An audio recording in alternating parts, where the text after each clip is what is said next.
Thanks to Allah subhanahu wa ta'ala.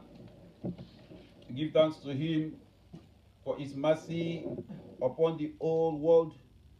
We give thanks to Him for giving us Al Quran that is comprehensive. Allah says in the book, Ma faratna fil kitabi min shay. Nothing is left out of the Quran. Nothing is left out. Every detail of the word is inclusive in the Quran. In another portion, Allah says, وَنَزَّلْنَا عَلَيْكَ الْكِتَابَ تِبْيَانًا لِكُلِّ شَيْءٍ. We have revealed unto you a book, and that is the Quran, explaining everything. وَهُدًى is a guidance, وَرَحْمَةً is mercy, لِقَوْمٍ وَبُشْرًا it is also tidings, lil Muslimin, for those who submit to it or submit to Allah. Surah An-Nahl. May Allah subhanahu wa ta'ala make us among those who will follow the instruction of Al-Quran and submit to Him. May the peace and blessings of Allah be upon the soul of Prophet Muhammad sallallahu alaihi wasallam. He taught us to follow Allah and to establish the content of Al-Quran. He taught us to be a follower of Allah and His Prophet. May the peace and blessings of Allah be upon him, his Sahaba that submitted to him and followed the path he laid down before his demise.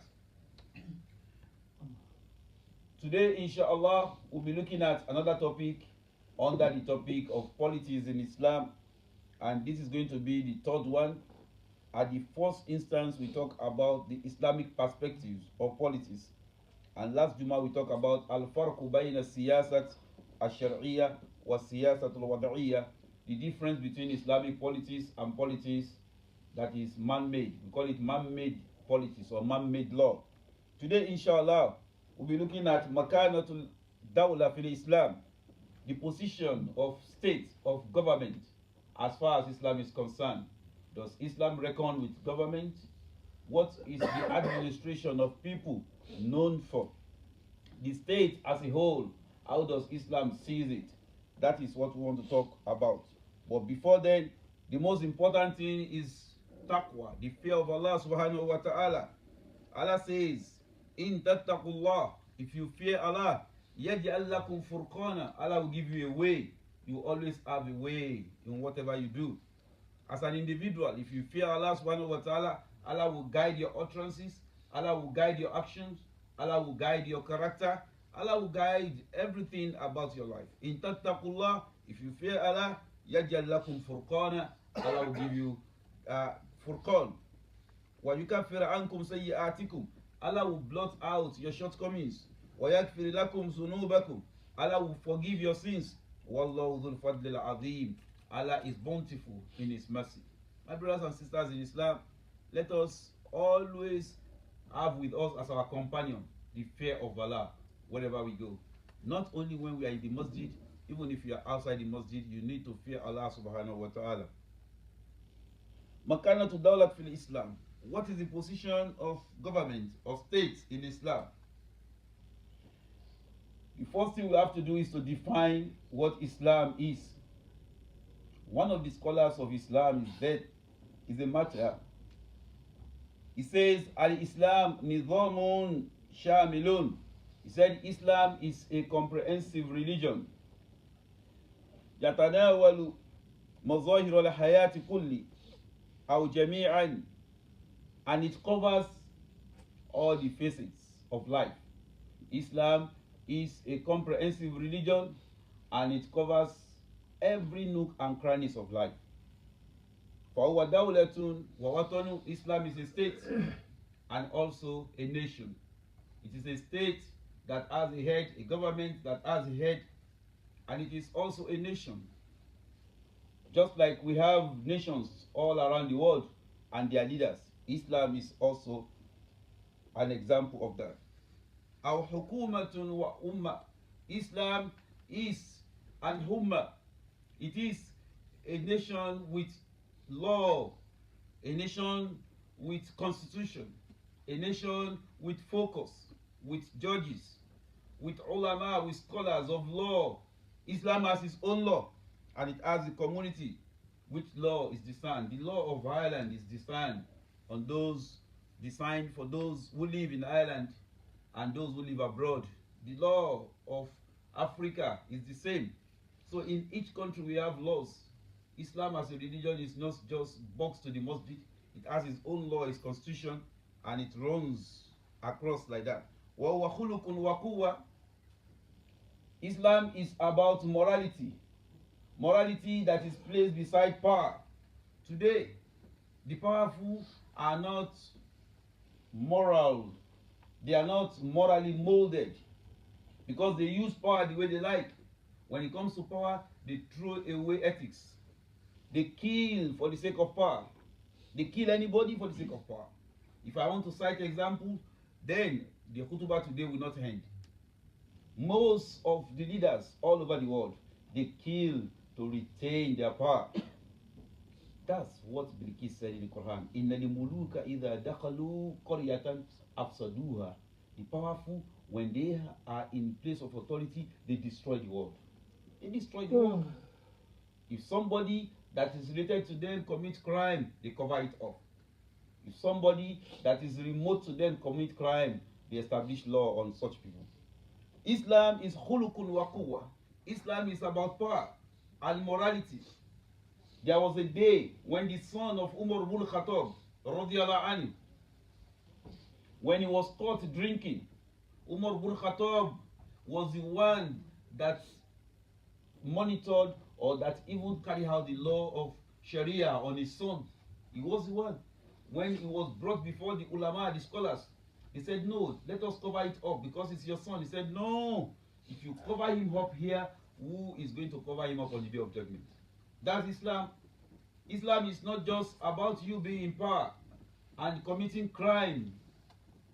No, it is khulukun wa quwwa. When you have the power, it has an element of morality and ethics that controls the power. Many powerful people today have thrown morality into being. Not to talk of the rich. There is a certain level when you are very rich, very wealthy, you forget about morality. What you think of is your money, is your wealth. How do you protect your wealth? And that's why today we have those who use forced labors. They use children for labors. Even if it is law that you must not use children under certain age for work, but because they need money, they use them for labor, they force them to do that. That's no ethics. Even the origin of factory, the origin of industry, what is known as industrial revolution, how did it start in Europe? Women and children were used on forced labors. Why did the Europeans, the Americans, the Portuguese, the Canadians, why did they come to Africa? They came to Africa to get cheap labor, to bring people down to come and work here. That's what happened. In Islam, no. You don't take somebody as slave in order to work for you because you want to make money. No.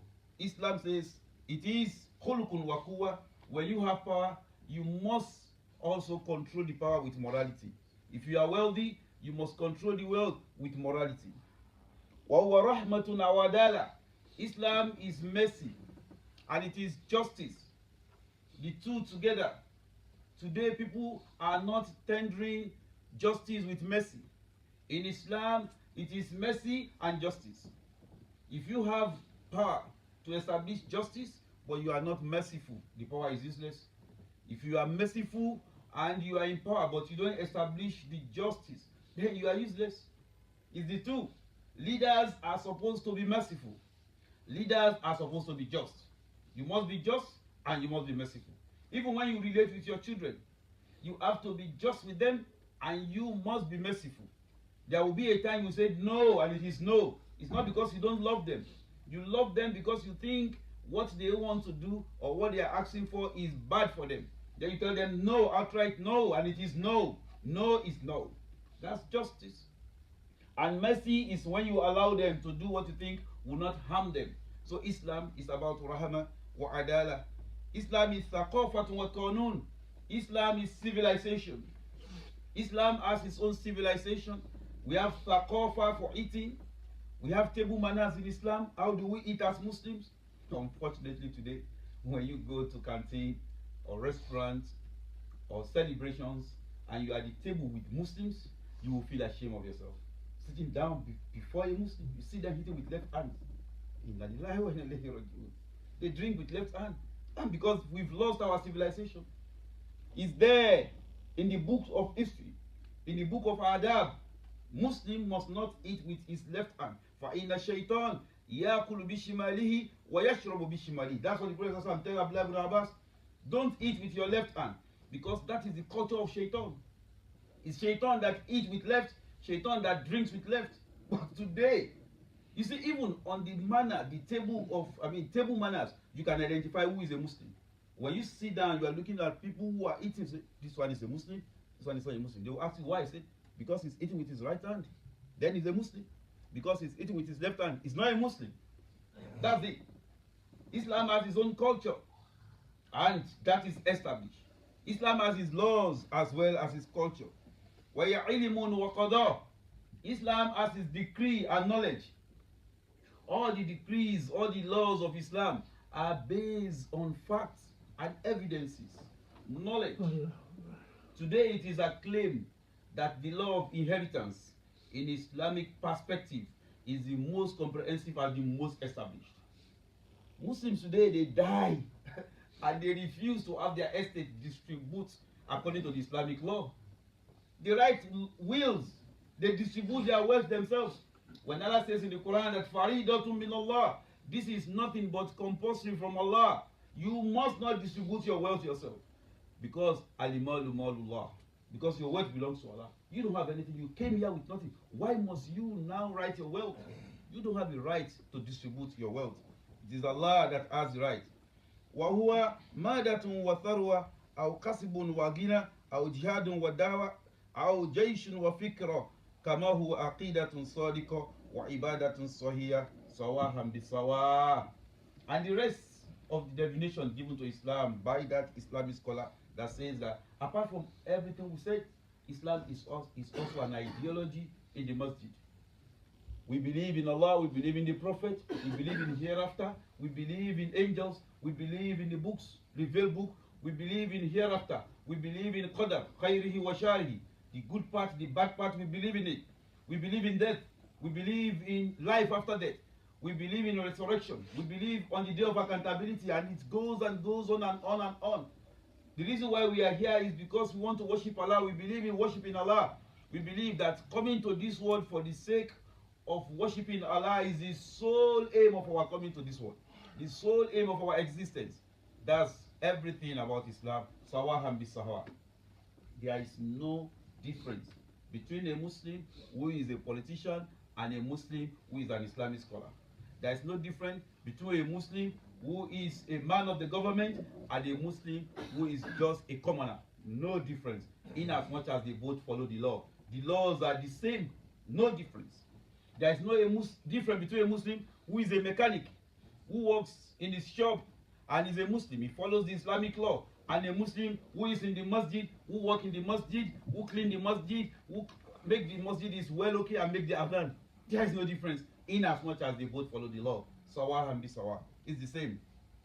If that is the definition of Islam, then we can equally say that when we talk about state, Islam also says that we should establish a state in accordance to the will of Allah and His Prophet. Everything starts with the Islamic community. How do we establish the Islamic community? How do we establish the Islamic state? Everything from the community. In our community today, we lack leaders. Who is the Muslim leader in Ireland? In Ireland, who can we say, these are the Muslim community and this is our leader? Who is the person? Alhamdulillah. Who wants to say I'm the leader? If somebody says I am, they say go to hell. You are not. We have a problem, very big one. Very big problem. Nobody can say I am the leaders. We have Muslims. If we all come together, let us elect somebody as our leader. Then you see problem coming up. Hey, he's Pakistani. Oh, he's Nigerian. Oh, he's Somali. Oh, he's Arab. Hey, he's from the... That's where the problem starts from. And we have a big problem.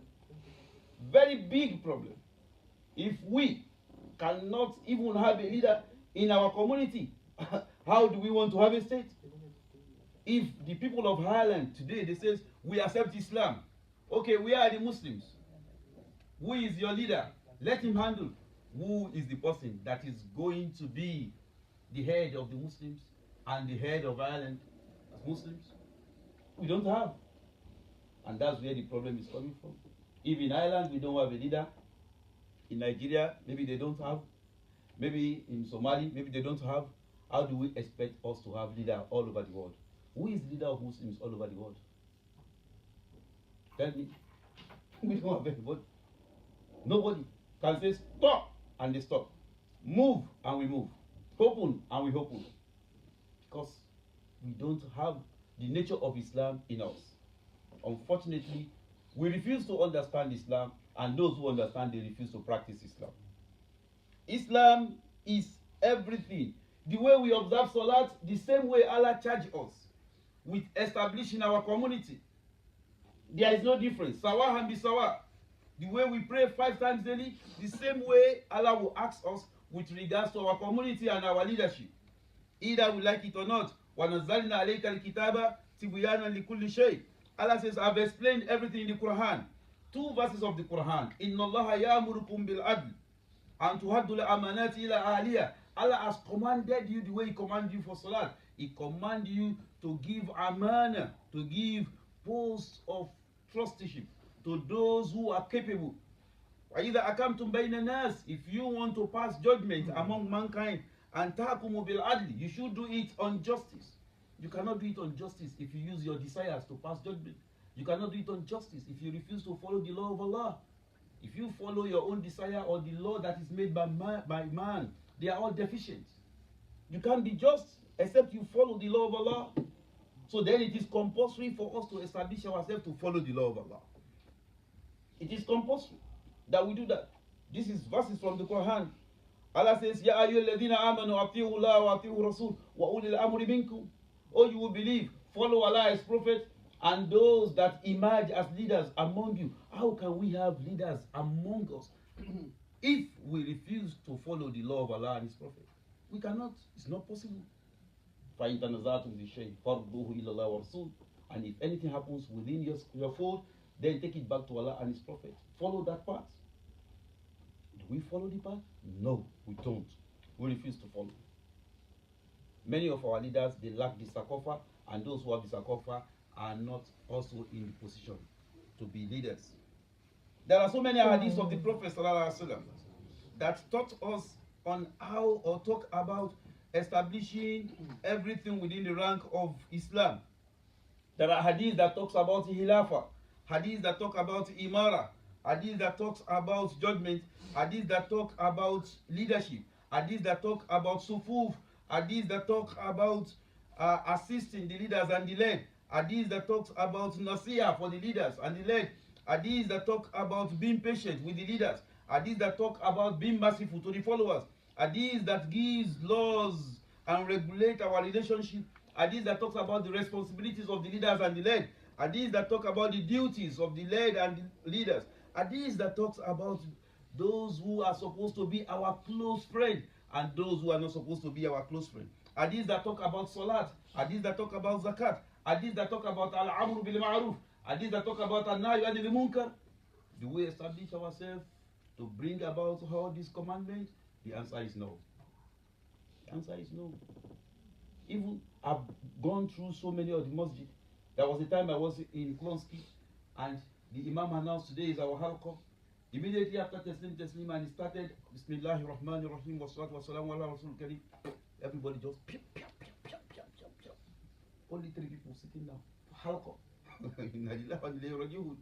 So who does he want to talk to? That halqa will not last. It will not. Here we have halqa for 2 years. We started halqa. I told some brother, I said there was a day that we are having halqa. It was me and my son. Nobody. Me and my son. I said sit down. We are going to have the halqa. Me and my son. I was doing halqa for him. After maybe 5 minutes to the end of halqa, 2 people came in. They came for salat, not for halqa. Then they sat down. That is Islam. Go to various mosques. Apart from Juma, when there is nothing is going on. Nobody is teaching anybody anything. because we are all masters. Unfortunately, if we have problem with our cars, we take it to the mechanics to fit for us. But when it comes to the deen, no, we don't want to learn. I know what to do, and I know how to go about it. In the history of Islam, the Prophet sallallahu alaihi wasallam also taught us a lot of lessons. When he started Islam, he was in Mecca. He spent 13 years. He didn't want to leave Mecca. But because in Mecca, he was not given the right to establish the Islamic law. He was not given. They cannot make adhan except inside. They can't talk to people. They can't move around. Then he was looking for ways of moving to a place that will allow him to establish Islamic law. He met people that came from Ta'if. They stoned him to death. They stoned him. They almost killed him. He went to so many other areas until he met people from Medina and he talked to them. So they accepted. So the following year, 73 men and 2 women, that's 75, they came to Mecca. They accepted Islam and they asked him to come to Medina, that they will protect him. We will protect you the way we protect our sons and our daughters and wives. And the Prophet wait for Allah. Allah instructed him to move. So he moved out of Mecca like we all knew, and then he asked his followers to move. They all moved to Medina and they started Islam. Then the law changed. The law changed. In Mecca, we have Lakum dinukum waliyadin. In Medina, no, something else. Ya ayyuhalladhina amanu aqimu salata wa atu zakat. Allah brought all those laws in Medina. In Medina, Allah brought all these laws. Why is it that? And at that time, those Muslims that accepted Islam, if you refuse to perform hijrah, to leave Mecca or wherever you are to Medina, you are a kafir. You are not a Muslim. Until you make hijrah. When you make hijrah, then you are a Muslim. Hijrah became a sign of Islam, of accepting Islam. What does that mean? It means moving from darkness to light. Moving from leadershipless to leadership. When we don't have leaders, we are in darkness. When we don't have organized structure, we are in darkness. And that is the problem we have. Was it not last year or the year before that we had 2 Eids, 2 different days on Eid in Ireland? That some people observe Eid a day and other people observe Eid a day. Because nobody is accountable to anybody. That is the problem. Even if the leaders want to go away from the path, the followers are supposed to call them to order. Why did you say Wednesday is Eid and not Thursday? Why did you say Thursday, not Wednesday? Let's have a symposium. Come and tell us. Come and show us the proof. We call them to order. That is the job of the Muslim community. But in our own case, no. We take it to another realm. No. In our masjid, this is what our imam said. And we don't even challenge the imam and ask him, why will you say this? Why will you guide us to this? This is what the Prophet ﷺ established when he got to Medina. And he was able to fulfill that by the time he established the Islamic Ummah in Medina. Al-Amr bil Ma'ruf was established. Wa Nahyu Anil Munkar was also established when he got to Medina. Do you realize that when the Prophet ﷺ died, it took almost 3 days before he was buried? Do you know that? Yes, it took 3 days before he was buried. Not because they want to celebrate it, but because they have to appoint a leader that will lead the Salat. Because at that time, there is no difference between the governor, the president, the prime minister, and the imam. The imam is everything. The imam was everything. So they have to appoint Abu Bakr as the imam. So they now call him Khalifa. So Abu Bakr radiallahu anhu led the Salatul Janaza on the Prophet, and then they buried the Prophet. The 3rd day he died, not the 1st day, not the 2nd day. Simply because they have to appoint a leader to lead Salatul Janaza that will be the head of the Muslims. You understand now that as far as Islam is concerned, when it comes to Salat and state or politics is the same. Fast, state, politics is the same. No difference. Muslims are those who have given to separation of the two. In Islam, there is no separation between Deen and Dawla. They are all the same, from the same path. There is an hadith that came from the Prophet ﷺ, although the hadith is tagged to be weak. But when hadith is tagged to be weak, that doesn't mean it's not from the Prophet. The only problem we have with the hadith is the narration of the hadith. The Prophet ﷺ said, Hala inna rahal Islam da'ira, faduru ma'al Islam haythu dara. Islam will move from one level to another. Move along with Islam. In al-Quran wa sultan sayaftarqan. There will be a time when state, power, politics will be taken away from Islam.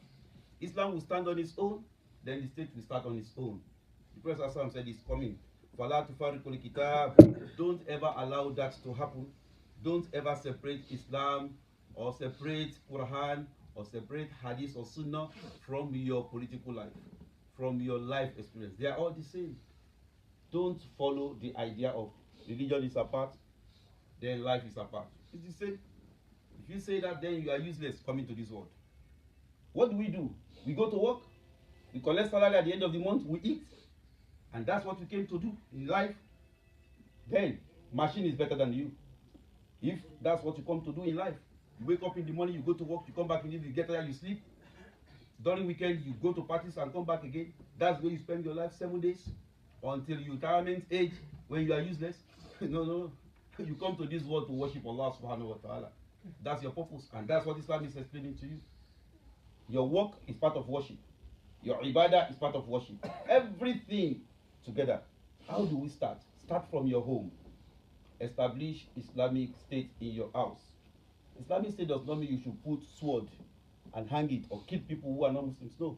Islamic State simply means teach your wife, your children to follow the law of Allah and His Prophet. Relate with them with what Allah subhanahu wa ta'ala has given to you. It may be very difficult at the beginning, but when you teach them Islam through your character, when you teach them Islam through your behavior, when you teach them Islam through your submissiveness to the law of Allah, there will be peace. Even the non-Muslim will accept Islam because they will see you as an embodiment of mercy.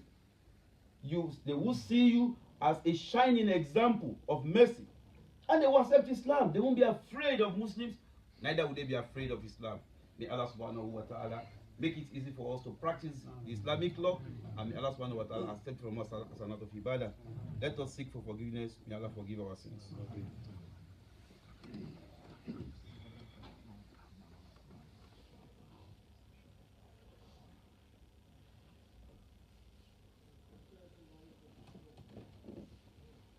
Alhamdulillah.